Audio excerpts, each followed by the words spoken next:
In that moment, they said that he was removed to El Salvador. The immigration judge said, how's it possible that he's been removed if there's no removal order? And the ICE attorney that was in the courtroom said, I don't know. 2 weeks ago, Lindsay Toshalowski, president of the Immigrant Defenders Law Center, told MSNBC that her client, André José Hernández Romero, a gay Venezuelan asylum seeker and makeup artist, had been summarily deported to El Salvador without due process. As the New Yorker reported on Monday, there's supposed evidence of his belonging to Tren de Aragua were 2 little crown tattoos with the words Dad and Mom. I'm Roman Gressier, the editor of Faro English. You're listening to Central America in Minutes. It's Friday, April 4th, and today we're changing gears. Usually, we report multiple big stories a week. Now, on the first Friday of every month, we will expand our podcast reporting on a single issue of special interest to Central America observers around the world. First up, what in the world goes on in Nayib Bukele's prisons in El Salvador? And what is the nature of the place where Donald Trump sent André and dozens of other Venezuelan migrants? In Nicaragua, the house arrest of Daniel Ortega's brother relates more to El Salvador and Honduras than to Guatemala. In the case of Guatemala, they say globalism comes to die at CPAC, but in El Salvador, it's already dead. Central America in Minutes on Faro English. You've likely heard of Ceot, the Center for Confinement of Terrorists. It's been getting a lot of press lately. CNN even called it, quote, the world's deadliest prison, with no apparent basis, when DHS Secretary Kristi Noem toured the facility with Security Minister Gustavo Villatoro. First of all, do not come to our country illegally. You will be removed and you will be prosecuted. But know that this facility is one of the tools in our toolkit that we will use if you commit crimes against the American people. In late June 2022, Salvadorans had been living under a state of exception, suspending constitutional guarantees for 3 months. Already overcrowded and under-resourced prisons were swelling amid a campaign of mass arrests without due process. Nayib Bukele announced a new prison, reportedly designed to hold 40,000 people, Ceot. It shot up from the weeds in rural El Salvador in the department of San Vicente. It was inaugurated in January 2023, just 6 months later, bypassing construction contract oversight. Since the opening, media access has been carefully selected and staged at Ceot. The Salvadoran independent press has not gotten in, but Nayib Bukele has let in a few big U.S. outlets and YouTubers. Lights, camera, police action. And in go dozens of migrants deported by Donald Trump on accusations of belonging to Tren de Aragua. Even if, weeks later, by Bukele and Secretary of State Marco Rubio's own admission, many are simply asylum seekers. In reality, Ceot is merely the shiny jewel of an archipelago of prisons. The Salvadoran press and rights monitors have collected testimonies pointing to a systematic policy of torture, deprivation of medical care and menstrual hygiene, a rise in tuberculosis, and 375 in-custody deaths in 3 years. Faro found a pattern of official autopsies toning down signs of torture as, quote, pulmonary edema.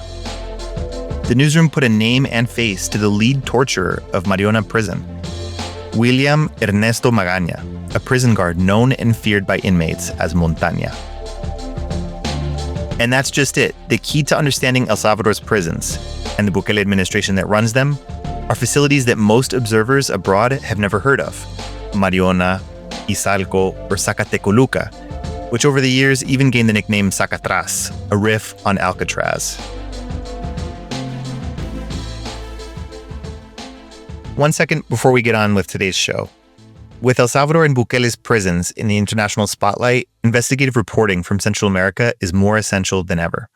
Help us continue producing award-winning journalism that translates Central America by joining our crowdfunding community at support.elfaro.net. If you remember one name from today's episode, let it be Osiris Luna, the Vice Minister of Security and Justice and Director of Prisons in El Salvador. Under Joe Biden, he was on the sanctions radar of the State Department and under investigation by the DOJ. One question 6 years into Luna's tenure lingers.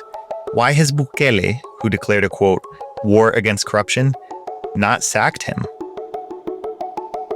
A According to anti-mafia prosecutors, Osiris Luna embezzled $1.6 million in pandemic relief, food for families going hungry, in 2020, and resold the goods with his own mother as broker. They also concluded that Luna overpaid supervisors in return for cash kickbacks. Police intelligence even privately profiled the vice minister in April 2020 as a possible drug trade operative. In May 2023, anti-narcotics police arrested his longtime aide on accusations of taking bribes from accused drug traffickers to exit Mariona prison for unauthorized visits. Under the state of exception, the Prison Bureau has prevented all above-the-table family visitation for 3 years. As an El Faro investigation showed this week, this has fed a corruption network trafficking phone calls and conjugal visits for hundreds or even thousands of dollars in a country where the minimum wage is between $150 and $365 a month.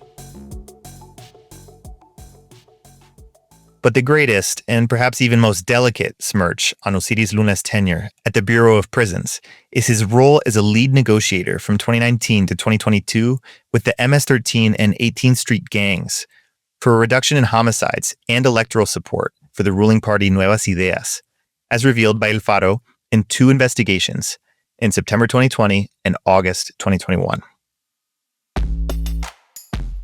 4 days after El Faro first revealed the pact, prosecutors raided the Bureau of Prisons. Officials reacted by pulling hard drives and hundreds of logbooks documenting the negotiations from their facilities. But prosecutors found new documentation supporting El Faro's reporting that Osiris Luna escorted the unofficial entry of men in balaclavas to meet with gang leaders. In those days, El Faro was intensely and illegally surveilled by a Pegasus spyware operator based in El Salvador, according to the Citizen Lab and Access Now.